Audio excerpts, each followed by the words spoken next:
First, the chairman of the Republican National Committee, Reince, I should introduce you. So, how Governor Romney was very good at coming back to the specific plan of what Governor Romney would provide this country and how his vision would be different than the president. Quite frankly, the president didn't have a vision tonight.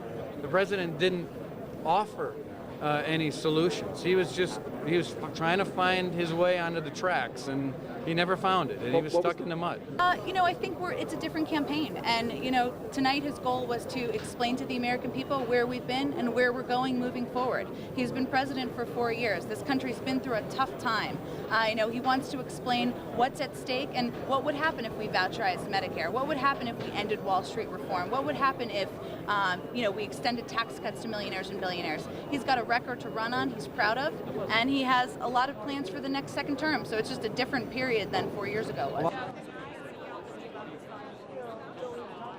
I think the most memorable moment of this debate is when Barack Obama turned to the moderator and said, can we stop talking about taxes and move on to something else? He didn't want to talk about the economy anymore, and he certainly didn't want to talk about his record on the debt and on taxes. If you go back and look at it, he spent on defense. Defense trying to explain the policies that have been dogging him throughout the course of this campaign. Let's be honest, the problems with his campaign hasn't been his ability to attack the president. He does that pretty well. The problems on this campaign have been his lack of detail on his tax cut, which he didn't explain tonight. In fact, he denied having a $5 trillion tax cut altogether.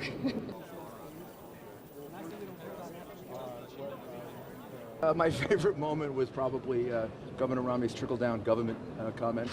I think it really exemplifies very, very clearly what President Obama has done to our economy, how he's damaged it so much by trying to make government so large, by living on the sort of impression that if you create more government, you can create more jobs. Instead, you're crushing it.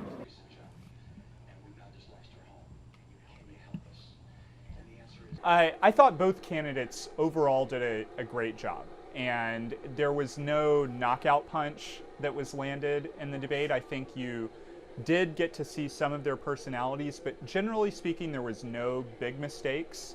There was no Al Gore sighing or looking at a watch or any just catastrophic body language mistakes that I think you'll see played and replayed on the internet.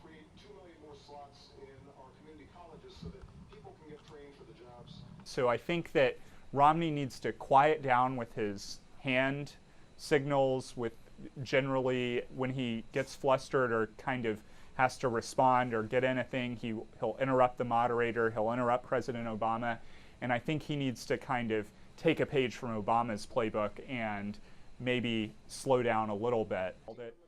And I do think for people that may be undecided, I do think Obama is walking a fine line. I think he wants to project that he's confident, comfortable up on the stage, but I think at times he seemed a little sleepy and that he wasn't necessarily into the debate. On ideas